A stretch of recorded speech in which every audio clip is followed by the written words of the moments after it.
ఓం స్థాపకాయ చ ధర్మస్య సర్వధర్మస్వరూపిణే అవతారవరిష్ఠాయ రామకృష్ణాయ తే నమః. ఈరోజు మనం గృహస్థ జీవనంలో కర్మలు చేయడం ఎలా అన్న విషయం గురించి కొద్దిగా చూద్దాం. గృహస్థ జీవనంలో మనకు ఎన్నో కర్మలు కర్తవ్యాలు ఉంటాయి. కుటుంబ సభ్యుల పట్ల కర్తవ్యము ఆ విధంగా. అయితే మనం ఈ కర్మలను సరైన భావముతో కర్మయోగము అనేటువంటి భావంతో చేయవచ్చు. ఆధ్యాత్మిక జీవితంలో ముఖ్యమైన విషయం ఏమిటంటే మనము మన యావత్ జీవితము మనము చేసే కర్మలు, మన ఇతరులతో మనకు ఉన్నటువంటి సంబంధాలు, మన ఆలోచనలు అన్నింటినీ మనం ఆధ్యాత్మిక పరం చేయాలి. మనము ఏదో కూర్చొని జపము, ధ్యానము, ప్రార్థన చేసేటప్పుడు మాత్రమే మనం ఆధ్యాత్మిక జీవితం జీవిస్తున్నాము. మిగతా సమయాల్లో మనము లౌకిక జీవితాన్ని జీవిస్తున్నాము అని అనుకోకూడదు. కర్మయోగం ద్వారా కూడా మన భగవంతుని సాక్షాత్కరించుకోవచ్చు. అది స్వామి వివేకానందుని యొక్క కంట్రిబ్యూషన్. కర్మయోగం అనేది వివేకానందుని యొక్క ఫేవరెట్ యోగం. ఆయన యొక్క ఆదర్శము intense calmness in the midst of intense activity. అంటే తీవ్రమైన కార్యకలాపంలోనూ తీవ్రమైనటువంటి ప్రశాంతతను కలిగి ఉండడం, అది ఆయన యొక్క ఆదర్శము. ఈ సేక్రెడ్ మరియు సెక్యులర్ అంటే ఫలానాది ఆధ్యాత్మికము, ఫలానాది లౌకికము అంటూ రెండింటికి మధ్య ఉండే భేదభావాన్ని స్వామీజీ తొలగించాడు. ఇది ఆయన మన యొక్క కర్మలు, సంబంధాలు అన్నింటినీ ఆధ్యాత్మిక పరం చేయడం ద్వారా చేశాడు. మన జీవితాన్ని కంపార్ట్మెంటలైజ్ చేయలేం. ఫలానాది ఆధ్యాత్మికము, ఫలానాది లౌకికము అని చెప్పాం. లౌకిక జీవనానికి, ఆధ్యాత్మిక జీవనానికి అంటూ మధ్య ఉన్న భేదము అంతా తొలగిపోయింది స్వామీజీ కంట్రిబ్యూషన్ అది. అప్పుడు మనము we can live a life of continuous meditation. Swamiji చెప్పాడు, the way is to deify the world to see God in everything. అంటే దానికి మార్గం ఏమిటంటే ప్రపంచం మీద దైవత్వాన్ని ఆరోపించడం మరియు సర్వత్రా భగవంతుని దర్శించడం.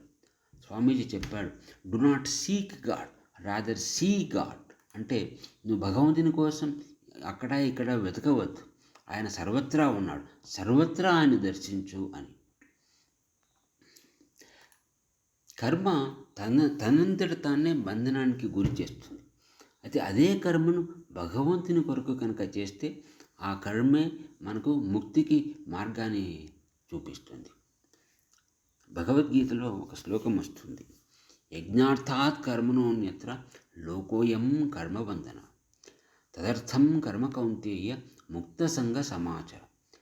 యజ్ఞార్థాత్ కర్మణోన్యత్ర అంటే యజ్ఞం కొరకు చేసే కర్మలు. ఇక్కడ యజ్ఞము అంటే భగవంతుడు. భగవంతుని కొరకు చేసే కర్మలు తప్ప మిగిలిన కర్మలు అన్నీ బంధనాన్ని కలిగిస్తాయి. కాబట్టి తదర్థం కర్మ కౌంతేయ ముక్త సంగసం. కాబట్టి భగవంతుని కొరకే కర్మలు చేయి ఓ కౌంతేయ. ఆసక్తిని విడిచిపెట్టి భగవంతుని కొరకు కర్మలు చెయ్యి. సున్నాలు ఎన్ని రాసినా ఎన్ని ఉన్నా సున్నాలకు విలువ లేదు. అయితే వాటికి ముందు ఒకటి పెడితే అప్పుడు ఆ సున్నాలన్నింటికి విలువ వస్తుంది. అదేవిధంగా సరైన భావం లేకుండా మనం చేసే కర్మలు అన్నీ సున్నాల వంటి. వాటిని సరైన భావంతో ఈశ్వరార్పణ బుద్ధితో చేస్తే అప్పుడు ఆ సున్నాలకు ముందు ఒకటి పెట్టినట్లు. అప్పుడే ఆ కర్మలకు విలువ వస్తుంది, ఆ కర్మలు సార్థకం అవుతాయి. మనం ఏ విధంగా అయితే పువ్వులు పళ్ళు భగవంతునికి సమర్పిస్తామో అదేవిధంగా మనం చేసే కర్మలు కూడా భగవంతునికి సమర్పించవచ్చు. ఆ విధంగా చేస్తే అప్పుడు కర్మ అనేది ఈ work will no longer be drudgery. కర్మ అనేది బరువుగా ఉండదు, అది ఒక ఆనందకరమైన విషయం.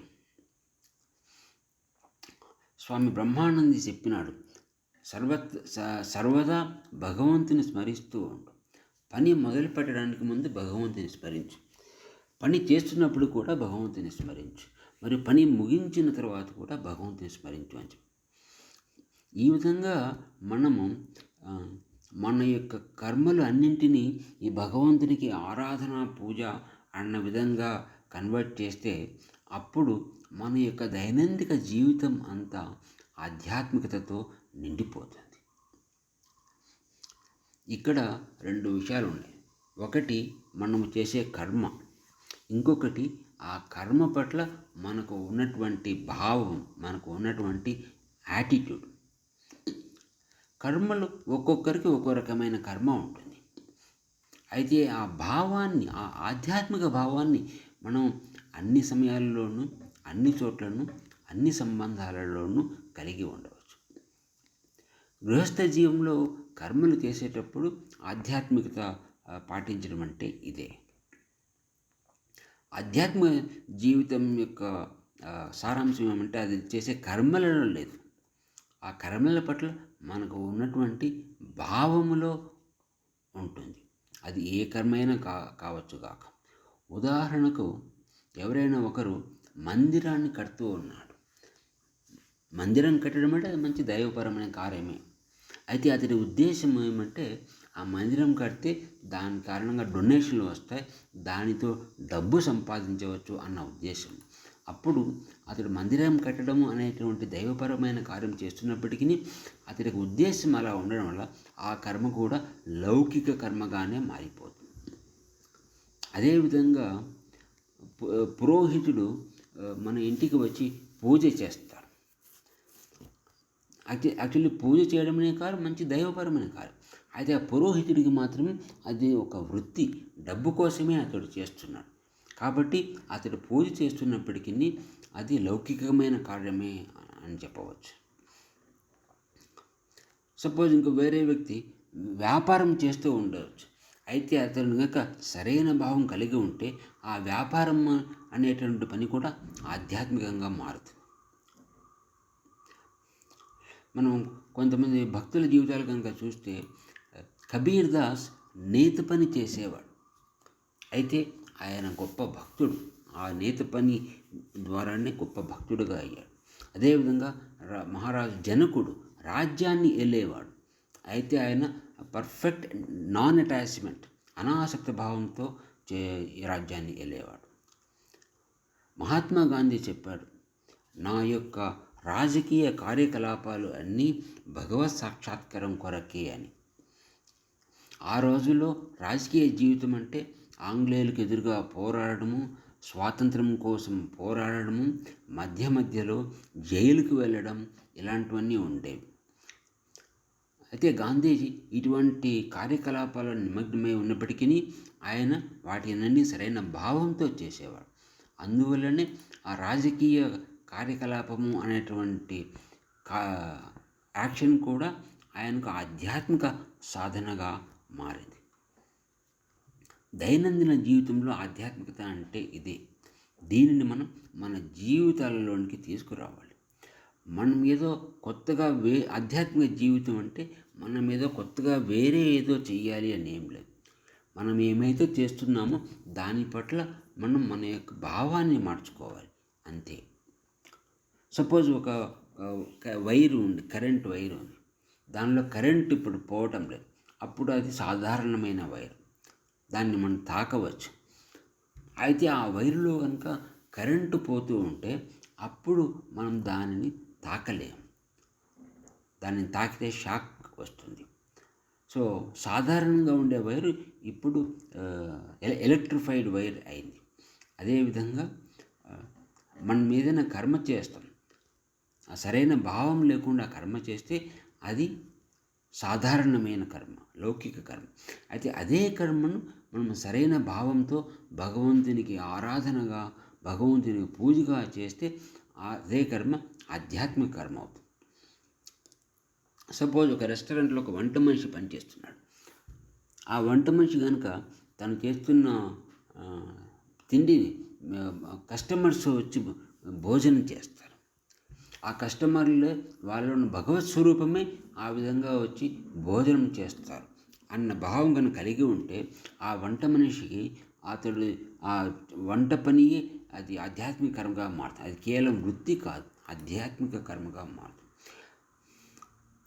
కాబట్టి మనం ఈ విధంగా మన భావాన్ని మార్చుకోవడానికి ప్రయత్నించాలి. దాని మీదనే అది ఫలానాది లౌకిక కార్యమా ఆధ్యాత్మిక కార్యమా అన్న విషయం ఆధారపడి ఉంటుంది. మహాభారతంలో ధర్మవివాదుడికి కథ వస్తుంది. ఆ ధర్మవివాదుడు చేసే పని ఏమిటి? కసాయి పని మరియు తల్లిదండ్రులను సేవించేవారు. అటువంటి కర్మలు చేస్తున్నప్పటికీ అతడు అనాసక్త భావంతో చేయడం వల్ల ఆ ధర్మవివాదుడు వేదాంతం యొక్క అత్యున్నత స్థితులను పొందగలిగాడు. అదేవిధంగా ఆ కథలో వచ్చే ఇంటి ఇల్లాలు కూడా అంతే. ఆమె చేసే పని తన భర్తను సేవించడం, దాని ద్వారానే ఆమె కూడా ఉన్నత స్థితులను పొందింది. భగవద్గీతలో వస్తుంది, యోగ కర్మసు కౌశలం. అంటే యోగం అంటే ఏమిటి? అది కర్మలు చేయడంలో గల కౌశల్యం, అంటే నైపుణ్యం. దీని మీద శ్రీధర స్వామి వ్యాఖ్యానం రాస్తూ ఇక్కడ ఈ కర్మలు చేయడంలో గల నైపుణ్యం అంటే ఏమిటో చెప్పాడు. సాధారణంగా కర్మ మనకు బంధనానికి గురి చేస్తుంది. అయితే దాన్ని భగవంతునికి పూజగా ఆరాధనగా చేస్తే అదే కర్మ ముక్తికి మార్గం చూపిస్తుంది. సో కర్మలు చేయడంలో గల నైపుణ్యం అంటే ఇదే. ఇంకో విషయం అంటే సాధారణంగా చెప్తారు, కార్యకలాపాలు ఎక్కువగా ఉంటే అది ఆంతరింగిక జీవితాన్ని మెయింటైన్ చేయడం కష్టము అంటారు. కాబట్టి మనం వీలైనంత వరకు మన ఎంగేజ్మెంట్స్ను కట్ చేస్తే మంచిది అని చెప్తారు. దీని ద్వారా ఆంతరింగిక జీవితాన్ని జీవించవచ్చు. మనం అన్ని ఎంగేజ్మెంట్స్, అన్ని ఆహ్వానాలను యాక్సెప్ట్ చేసే పని లేదు. స్వామి శారదానందజీ చెప్పాడు, మనకు ఏదైతే పని కేటాయించబడిందో దానిని చక్కగా భగవంతునికి ఆరాధన చేస్తున్నట్లు చెయ్యి. మనము కర్మలను అగ్రెసివ్గా తీసుకొని చేయడం మంచిది కాదు అని చెప్తాడు. ఈ విధంగా మనం కర్మలు చేస్తూ పోతే అప్పుడు ఒక సమయం వస్తుంది, దెన్ వర్క్ బికమ్స్ వర్షిప్. అంటే మనం చేసే కర్మయే పూజగా ఆరాధనగా మారుతుంది. ఇలా చేయడం సాధ్యమవుతుంది. ఎంతోమంది సాధువులు, ఎంతోమంది భక్తులు ఈ విధంగా సరైన భావంతో కర్మయోగ మార్గాన్ని పాటిస్తూ ఉన్నారు. భగవద్గీతలో వస్తుంది, కర్మణా ఏవహి సంసిద్ధిం ఆస్థితా జనకాదయ. అంటే కర్మ ద్వారానే జనకుడు మొదలైన వారు సిద్ధిని పొందగలిగారు. ఇక్కడ జనకుడు ఒక్కడే కాదు, జనకుడు మొదలైన వారు అని చెప్పబడింది. అంటే ఇంకా కొంతమంది ఉన్నారు. జనకుడు మిథిలా నగరానికి రాజు. ఒకసారి ఆయనకి ఎవరో చెప్పారు, మిథిలా నగరం అగ్నిలో తగలబడిపోతోంది అన్నాడు. అప్పుడు జనకుడు చెప్పాడు, సుసుఖం వత జీవామి యస్యమే నాస్తి కించన మిథిలాయాం ప్రదీప్తాయాం నమేదహ్యతి కించన. అంటే నేను సుఖంగా కూర్చుని ఉన్నాను, ఎందుకంటే నాకు నాదంటూ ఏమీ లేదు. మిథిలాయాం ప్రదీప్తాయాం నమేదహ్యతి కించన. మిథిలా నగరం తగలబడిపోతుండుగాక, అయితే నాకు చెందినది ఏది అగ్నిలో తగలబడడం లేదు అని చెప్పాడు. మహాభారతంలో కథ వస్తుంది. వేదవ్యాసుడు ఒకసారి వేదాంత గ్రంథాలను జనకుడికి వివరిస్తూ ఉన్నాడు. వేదవ్యాసునికి సన్యాసి శిష్యులు కూడా అప్పుడు అక్కడే ఉన్నారు. వాళ్ళు అనుకున్నారు, జనకుడు గృహస్థు, వేదాంతం గురించి ఆయన ఏమి అర్థం చేసుకోగలడు అని. వాళ్ళ మనస్సులో ఉన్న ఆలోచన వేదవ్యాసుడు గమనించాడు. ఆయన జనకుడి యొక్క గొప్పదనం వాళ్లకు తెలియదు అని ఆయనకు తెలిసింది. వేదవ్యాసుడు వాళ్లకు ఒక గుణపాఠం నేర్పాలనుకున్నాడు. ఆయన వేదాంత శాస్త్రాలను వివరించడం అట్లే కంటిన్యూ చేశాడు. కాసేపటి తర్వాత రాజభృత్యులు వచ్చి చెప్పారు, అంతఃపురానికి పక్కలో ఉన్న గోశాల అగ్నిలో తగలబడిపోతుంది, అంతఃపురానికి కూడా అగ్ని వ్యాపించే ప్రమాదం ఉంది అని. అప్పుడు జనకుడు అంతా విని ప్రశాంతంగా చెప్పాడు. నా మంత్రికి చెప్పండి, ఏమి చేయాల్సి ఉందో అది చేయమని చెప్పండి అన్నాడు. కాసేపటి తర్వాత మళ్ళీ వార్త వచ్చింది. రాజుగారి అంతఃపురం కూడా అగ్నిలో తగలబడుతోంది, మరియు అగ్ని నగరంలో మిగతా చోట్ల కూడా వ్యాపిస్తోంది అని. జనకుడు మళ్ళీ అదే ప్రశాంతంగా ఉండి చెప్పాడు, నా సేనాధిపతికి చెప్పండి, సైన్యం తీసుకొని ఆ మంటల్ని ఆర్పివేయమని చెప్పండి అని చెప్పాడు. కాసేపటి తర్వాత మళ్ళా న్యూస్ వచ్చింది, వేదవ్యాసుని ఆశ్రమం కూడా అగ్నిలో తగలబడిపోతుంది అని. ఈ విషయం విన్న వెంటనే ఆ వేదవ్యాసుని సన్యాసి శిష్యులంతా తమ వేదాంత గ్రంథాలను పక్కన పెట్టి ఈ పరుగులు తీయడం మొదలుపెట్టారు, తమ యొక్క వస్త్రాలు మరియు సాధారణ వస్తువులు వాటిని కాపాడటం కోసం. అయినప్పటికీ జనకుడు మాత్రం అలాగే ప్రశాంతంగా కూర్చుని ఉన్నాడు. వేదవ్యాసుడు ఆ సన్యాసి శిష్యులని ఆపి చెప్పాడు, అక్కడ అగ్ని లేదు, ఏమీ లేదు, అదంతా కట్టుకథ, నేనే కల్పించాను. మీరంతా చూశారు కదా, జనకుడు మిథిలా నగరం దగ్ధమైపోతుంది అన్నప్పటికీ ఎంత ప్రశాంతంగా ఉన్నాడు. అయితే సరస్వాన్ని తెరించిన మీరు ఆ విధంగా వార్త వచ్చిన వెంటనే వేదాంత గ్రంథాలను పక్కన పెట్టి మీకున్న సాధారణ వస్తువులు కాపాడుకోవడానికి పరుగులు తీయడం మొదలుపెట్టారు. జనకుడు యొక్క గొప్పదనం ఇప్పుడు మీకు తెలిసిందా అంటూ చెప్పాడు వేదవ్యాసుడు. ఓం జననీం శారదాం దేవీం రామకృష్ణం జగద్గురుం పాదపద్మే తయో శ్రిత్వా ప్రణమామి ముహుర్ముహు.